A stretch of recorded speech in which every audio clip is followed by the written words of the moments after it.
कारण एक सबसे पहले है कि कोई अंदर बैठने नहीं देता है। पहले सुन लो मेरी बात ध्यान से।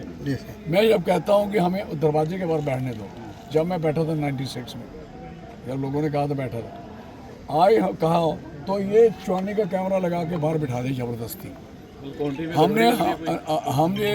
हम ये मानने को तैयार ही नहीं है कि ये सारे का सारे शेख सीट ले। तो क्या आप मानते हैं धांधली हो रही है? मैं कहता हूँ कि जब आपको बैठने की इजाज़त ही नहीं है अपने स्ट्रांग रूम के बाहर, तो आप क्या सोच सकते हो। और दूसरा नंबर, जो बदमाशी है, आप नोट कर रहे हैं मेरी बात, पूरे जम्मू सूबा में आप नोट करोगे, आप ये जाके जम्मू वाले एमएलए को पूछो, कठुआ वाले को पूछो, किसी को पूछो, पूरी रात एक जो जिस दिन सेकंड डे वोट पड़ने हैं, पूरी रात शराब और गाड़ियाँ टूटी हैं लोगों की। क्या जनता ने प्यार दिया है चौधरी साहब को, परंतु यहाँ पर धांधली है। वो आगे जा रहे हैं। मैं कह रहा हूँ कि मुझे बताइए, मैं इतने इलेक्शन जीते हैं, मुझे बताइए, मुझे बताएगा कोई आज इलेक्शन सिखाएगा क्या? और मैं एक एक घर गया हूँ, मुझे किसी ने ऑब्जेक्शन नहीं किया है सर आपने हमारा ये काम नहीं किया। मुझे एक बंदा भी मेरे से रुसवाई करता, कोई तकलीफ करता, कहता कि जनाब मैं आपके पास गया था, आपने मेरा कोई काम नहीं किया। कोई इलाका बोलता कि मेरी डेवलपमेंट आपने की, तो मैं मान जाता कि कोई गलती हो सकती है। ओवरऑल जो सरकार है वो एनसीआर कांग्रेस की वो तो बननी है। वो अभी जो ट्रेंड्स आ रहे हैं 40+ का जो आंकड़ा बननी है, वो तो बनेगी, क्योंकि डोडा बचा गया इनको, पुंछ और जोरी बचा गया।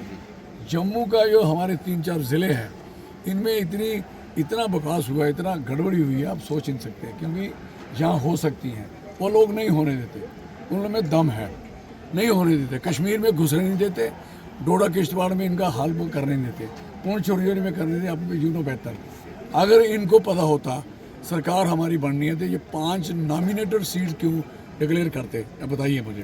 और दूसरा नंबर ये गवर्नर को सारी पावरें पहले क्यों दे देते? क्योंकि कोई सरकार, अगली डेमोक्रेटिक सरकार रहे ना, कोई सरकार बने ना। हमें इस बात की चिंता है कि जम्मू कश्मीर का जो हाल है, अभी बताइए, मैं आपको पूछना चाहता हूँ, अभी कल ही इन्होंने मत्था टेका मीटर को, स्मार्ट मीटर को, बीच में जियो और उसके बाद अडानी लगा है। मुझे बताइए कि कौन सी जरूरत पड़ गई थी इन लोगों को? अभी लोगों ने वोट डाल के अभी फ्री हुए हैं, इन्होंने कॉन्ट्रैक्ट शुरू कर दिए। अभी कोड ऑफ कंडक्ट लगा था, आप you know better, code of conduct में जितना बकास काम है 1 मिनट में इनकी ट्रांसफर हो जाती है। जितनी ट्रांसफरें इन्होंने की हैं, चाहे पुलिस की है चाहे दूसरी है, कोई सोचिए कि जो इनको चाहिए इन्होंने ट्रांसफर कर दी। मुझे बताओ, अचानक ट्रांसफर होने का मतलब मुझे कोई नाराजगी नहीं। मुझे उन्होंने 4 बार एमएलए रहा हूँ मैं, मुझे कभी मैं क्या नाराजगी हो सकती है? मेरे लोग हैं, मेरे अजीज हैं, बेचारे काम आए, मेरे पास ही आए, वो मेरी कर्म भूमि रही है, मैं उसको कभी नहीं बोल सकता। ठाकुर साहब, हार से लगता है विचलित नहीं है, हार से विचलित नहीं लग रहे हैं आप? मैं क्यों विचलित लगूं? मैंने जिंदगी में इतना कुछ देखा है, मैं इतना कुछ कर चुका हूँ, मैं विचलित क्यों हूँगा? मैं और मेरे वर्कर स्ट्रांग है, we are face every constituency.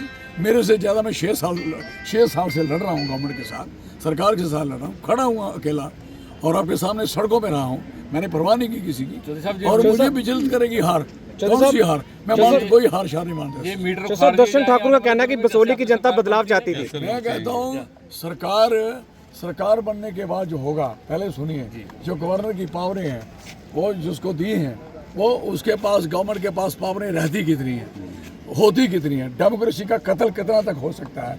कहाँ तक लोकतंत्र बच सकता है? मुझे लगता है कि इलेक्शन लड़ना बेकार हो चुका है। अब मुझे ये लग रहा है कि अब ये 60 सीटें हरियाणा में आ चुकी थी, 61 आ चुकी थी, अचानक 33 हो। What is this?